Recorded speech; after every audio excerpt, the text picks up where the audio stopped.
Hello बच्चों, यदि आप नहीं जानते हैं तो मैं आपको बता देता हूं कि बोर्ड एग्ज़ाम में यूपी बोर्ड ने इस बार एक बड़ा बदलाव किया है। तो बदलाव क्या किया है बच्चों कि इस बार प्रत्येक विषय में 20 अंक के 20 प्रश्न बहुविकल्पीय होंगे, जिनका उत्तर आपको OMR शीट पर देना होगा।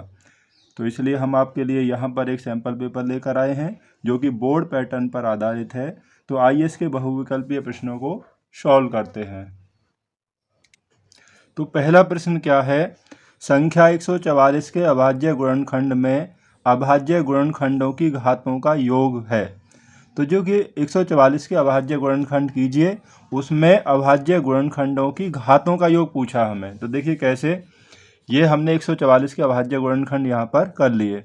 अब 144 के गुणनखंडों में देखिए 2 कितनी बार आता है, 2 है 4 बार, तो 2 की घात कितनी हो जाएगी, 4 हो जाएगी। और 3 कितनी बार है, 3 है 2 बार। देखिए 3 यहाँ पर 2 बार आया हुआ है, तो 3 की घात 2 हो जाएगी। तो घातों का योगफल हमें पूछा है, तो 4 और 2 कितना हो जाएगा, तो घातों का योगफल हो जाएगा 6 हो जाएगा। तो कौन सा ऑप्शन सही है, यहाँ पे देखिए, यहाँ पे ऑप्शन नंबर जो डी है इसमें हमें 6 दिया हुआ है। तो नेक्स्ट क्वेश्चन देखते हैं, सेकेंड वाला। द्विघात समीकरण एक्स स्क्वायर माइनस 4 बराबर 0 का मूल है।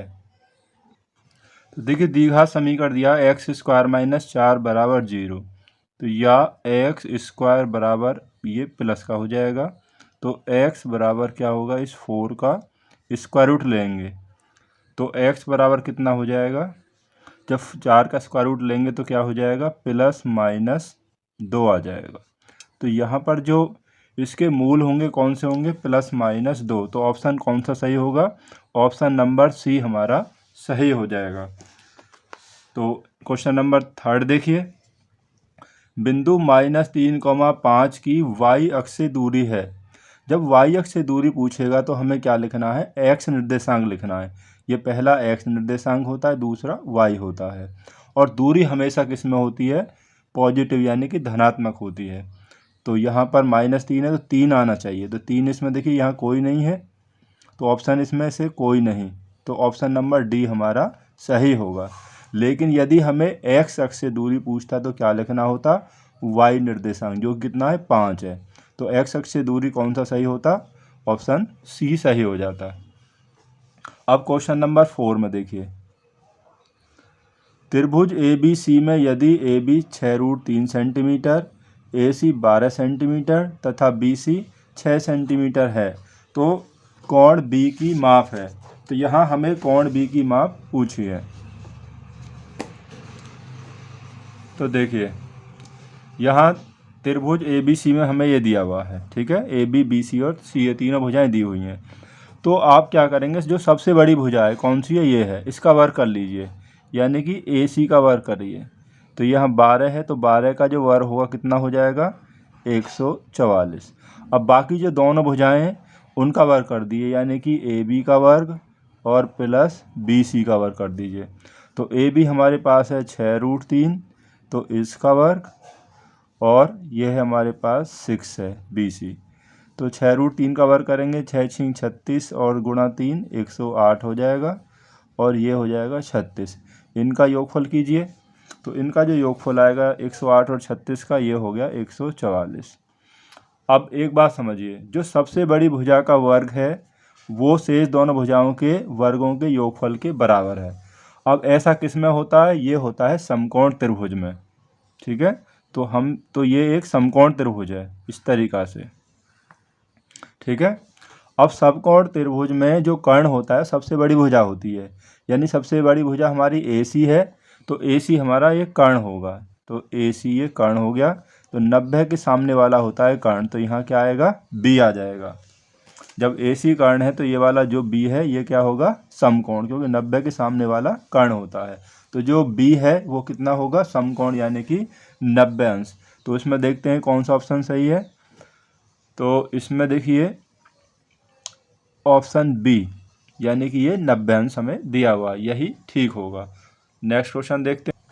तो क्वेश्चन 5 हमें दिया हुआ है, चित्र में बिंदु O को बिंदुओं A तथा P से देखने पर अवनमन कोण की माप है। तो देखिए बिंदु O यहाँ पर है और A और P यहाँ पर है। यहाँ से ऊपर से नीचे की तरफ देखा गया है, तो अवनमन कोण की माप पूछा है। तो देखिए ये हमें ऐसे दिया है, इसको आप यहाँ समझिए। जब ऊपर से नीचे देखेंगे तो क्या होगा, क्षैतिज रेखा हमारी जो होगी वो ऊपर आएगी इस तरीक़ा से, ठीक है। अवनमन कोण कौन सा होगा, ये वाला होगा, इसका अवनमन कोण ये है और इसका अवनमन कोण जो होगा वो आपका ये होगा, ठीक है। अब अवनमन कोण देखिए, जितना अवनमन कोण होता है उतना ही ये उन्नयन कोण होता है जो नीचे से ऊपर बनता है। तो ये वाला अवनमन कोण ऐसे आएगा, तो ये हमें 45 दिया है, तो ये भी आपका कितना होगा, 45 ही होगा, ठीक है। ये वाला कोण ये दिया है 45, तो ये भी आपका 45 ही होगा। तो ए वाला जो कोण होगा वो 45 हो गया। अब यहाँ पे आ जाइए, तो ये हमेशा क्या होता है, 90 अंश का होता है, क्योंकि इन्हें बिल्कुल हम परपेंडिकुलर मानते हैं, चाहे कोई पेड़ है, कोई स्तंभ है, मीनार है, जो भी है। तो ये हो गया 90 अंश का, ठीक है, 90। और ये हमें दिया है, देखिए केवल इतना एंगल दिया है, ये वाला यहाँ से यहाँ तक, 90 और 60 कितना हो गया, 150 हो गया, ठीक है। तो बचा कितना, ये 30। तो ये वाला जो एंगल होगा ये कितना हो जाएगा, 30 अंश हो जाएगा। तो यानी कि 30, तो 45 और 30। तो ऑप्शन हमारा कौन सा सही है यहाँ पर, 45 और 30, ऑप्शन नंबर बी सही है। क्वेश्चन 6 है, निम्नलिखित बारंबारता बंटन का बहुलक वर्ग होगा। देखिए बहुलक वर्ग याद करना बहुत ही आसान है। अब देखिए ये बारंबारता दी हुई है, वर्ग है, तो इसमें सबसे अधिक बारंबारता कौन सी है, सबसे बड़ी ये है 8। ये किसके सामने है, 3 से 5। तो वर्ग 3 से 5 की बारंबारता सबसे अधिक है, तो 3 से जो 5 है यही हमारा क्या होगा, बहुलक वर्ग होगा। तो कौन सा ऑप्शन सही है इसमें, 3 से 5, तो यही हमारा क्या है, बहुलक वर्ग है। अगर हमें कभी कभी पूछता है वर्ग चिन्ह या मध्यमान, तो निम्न सीमा और उच्च सीमा दोनों को जोड़कर आधा कर देंगे, वही हमारा मध्यमान या वर्ग चिन्ह होता है। क्वेश्चन नंबर 7 देखिए, तो 7 में दिया है समीकरण 5x² - 3x + 2 = 0 के मूलों का योगफल होगा। तो देखिए इसके मूलों का योगफल हमें निकालना है। देखिए तो मूलों का योगफल का सूत्र होता है, देखिए मूलों का योगफल अल्फा प्लस बीटा बराबर -b/a। अब b क्या होता है, x का गुणांक, तो x का गुणांक यहाँ कितना दिया है, -3 दिया हुआ है, तो यहाँ -3। a क्या होता है, x² का गुणांक, ये कितना है 5, तो रख दीजिए 5, तो कितना हो जाएगा, माइनस माइनस ये प्लस हो जाएगा और 3/5। तो इसके मूलों का योगफल हो जाएगा 3/5। सपोज कीजिए आपसे गुणनफल पूछा जाता, तो गुणनफल होता है c/a। c का मान यहाँ पे कितना है, 2 है, और a का मान कितना है, x का गुणांक 5 है, तो यहाँ गुणनफल हो जाता है 2/5। लेकिन हमें यहाँ पूछा गया है मूलों का योगफल, तो योगफल है हमारा 3/5। तो 3/5 कौन सा है, ऑप्शन नंबर ए हमारा सही है। क्वेश्चन 8 दिया है, यदि 3 cot a = 4 तो sec a का मान होगा। तो इसमें से कौन सा मान सही होगा, तो देखिए हम इसको ऐसे करेंगे, तो cot a बराबर 3 इधर आ जाएगा तो हो जाएगा 4/3।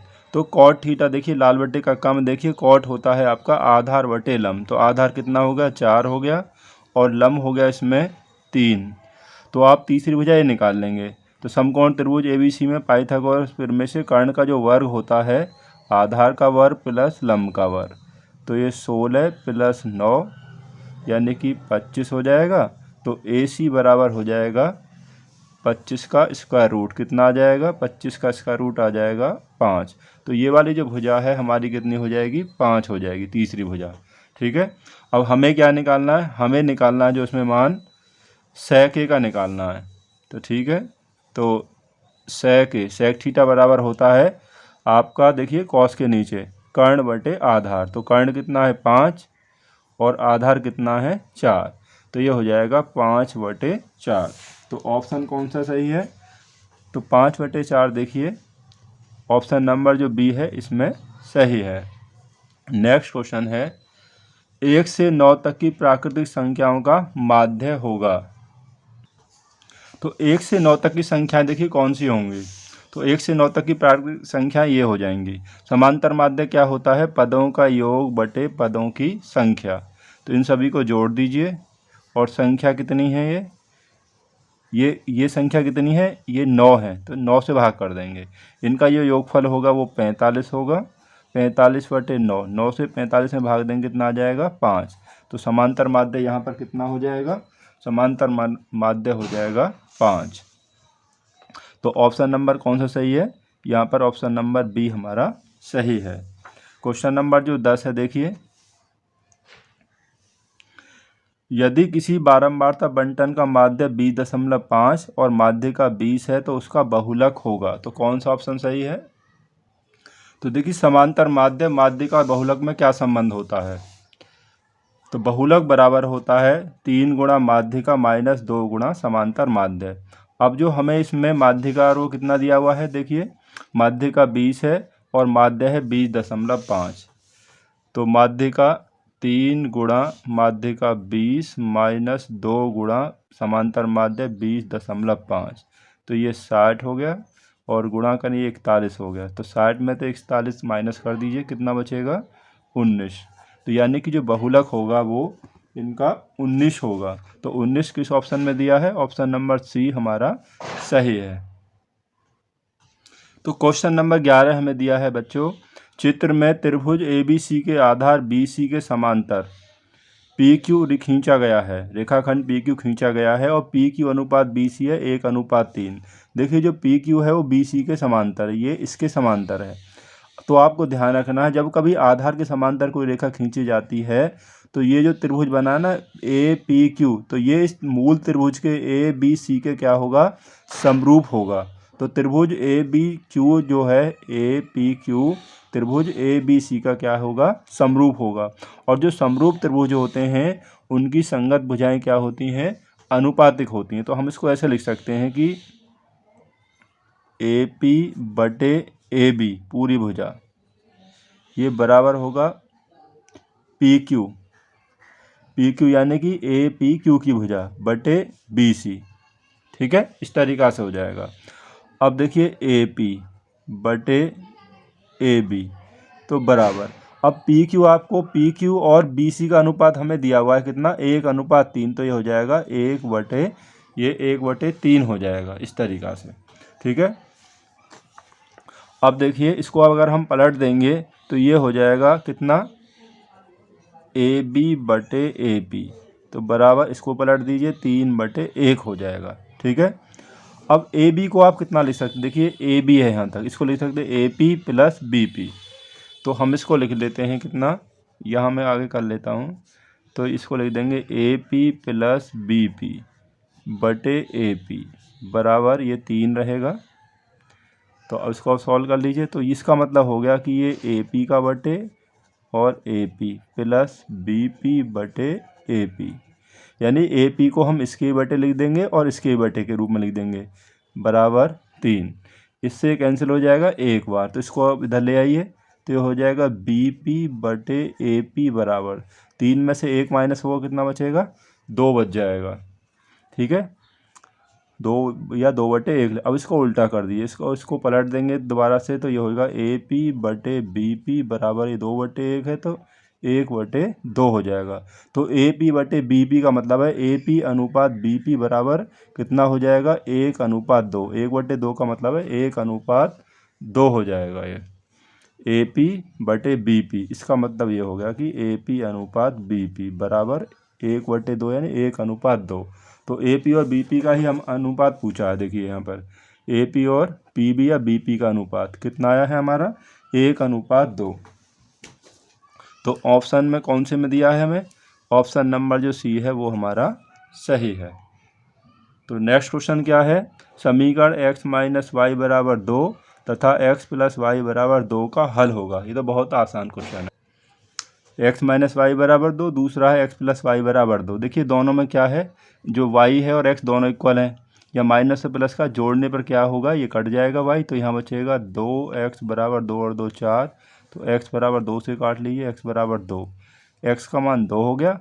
अब x का मान जो आया है उसे समीकरण 1 या 2 किसी में रख लीजिए, 2 में रख लेते हैं। तो समीकरण जो 2 है हमारे पास x + y बराबर 2, x का मान 2 + y बराबर 2, तो y बराबर 2 से 2 कैंसिल हो जाए, कितना बचेगा 0 बचेगा। जब 2 इधर आएगा ना, देखिए तो यहाँ पर ऐसे कर लीजिए, जब y बराबर 2 - 2 प्लस का तो इधर का माइनस हो जाएगा, तो y बराबर 0।